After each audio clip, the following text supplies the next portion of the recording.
শুভ দোল পূর্ণিমার শুভেচ্ছা জানাই সবাইকে। একটু একটু করে ছোট ছোট ক্লিপ নিয়ে রেখেছিলাম, এখন ওগুলো একসাথে জুড়ে ছোট একটা ব্লগ বানাচ্ছি। স্নান করে একটু রেডি হয়ে নিলাম, এখন যাব ঠাকুর ঘরে। ঠাকুর ঘরে গিয়ে ঠাকুরকে একটু রং না মাখালে কি আর দোল পূর্ণিমা বলে মনে হবে। ঠাকুরকে নমস্কার করে এরপর ঠাকুরের চরণে আবির দিয়ে নিব, আর ঠাকুরের গালও একটু করে দিয়ে নেব। ঠাকুরের চরণে আমার দেওয়া হয়ে গেছে, এখন সব ঠাকুরের গালে একটু একটু করে আবির দিয়ে দেবো। আমার লাড্ডু গোপাল কি সুন্দর লাগছে আবির মাখিয়ে, তাই না? আগে তো অধীর আগ্রহে বসে থাকতাম কখন সবার সাথে আবির খেলতে যাব, আর এখন অধীর আগ্রহে থাকি যে কখন আমি স্নান করে আমি আমার গোপালকে, আমার ভগবানকে আবির মাখাবো। ভোগ রান্না করা শেষ আমার, এখন আমি ভোগের থালাটা সাজিয়ে নেব। এই থালাটা এনেছে মা বারোদি থেকে। মা একদিন বারোদি গিয়েছিল, পরে এই থালাটা আনছে। থালাটা এত বেশি সুন্দর, আমাদের কি ভালো লাগছে, বলার বাইরে না। সব একটা থালার ভিতরেই দেওয়া যাবে, আলাদা আলাদা বাটি লাগবে না। আর আমার কাছে ভোগ সাজাতে, ভোগের থালা সাজাতে বেশ ভালোই লাগে।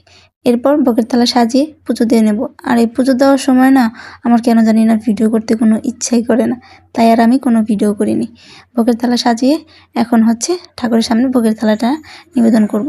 গ্রহণ লাগার আগেই ঠাকুরকে ভোগ নিবেদন করব, আর এই প্রসাদটা সবাইকে দিব। গ্রহণ লাগার পর তো আর কেউ খেতে পারবে না প্রসাদ, আর আমি আমার উপবাসটা ভাঙতে পারবো না, এর জন্য একটু তাড়াহুড়াই করছিলাম। আর আমি যা যা দিয়ে ভোগের থালা সাজালাম তা হলো পোলাও, 5 রকমের ভাজা, শাক, সবজি, এরপর ডাল, পায়েস, চাটনি, মোটামুটি প্রায় অনেক কিছুই করেছি, শুধু লুচিটাই করতে পারিনি। তাতে কি, আমি আমার ভগবানকে যা দেব মন থেকে, আমার ভগবান তাই গ্রহণ করবেন। আজকের পায়েসটা করেছি আমি ডানো দুধ, প্যাকেটের দুধটা দিয়ে করেছি।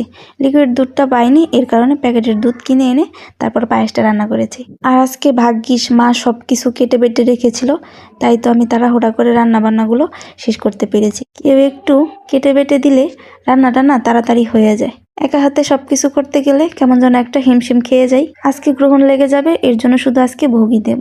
আমরা আর রং খেলবো না, আমরা রং খেলবো কালকে। ননদরা মিলে যখন রং খেলি তখন আর কেউ কাউকে চিনতেই পারি না, আমরা সবাই অনেক আনন্দ করি। আমার কাছে অনেকটা ভালো লাগে।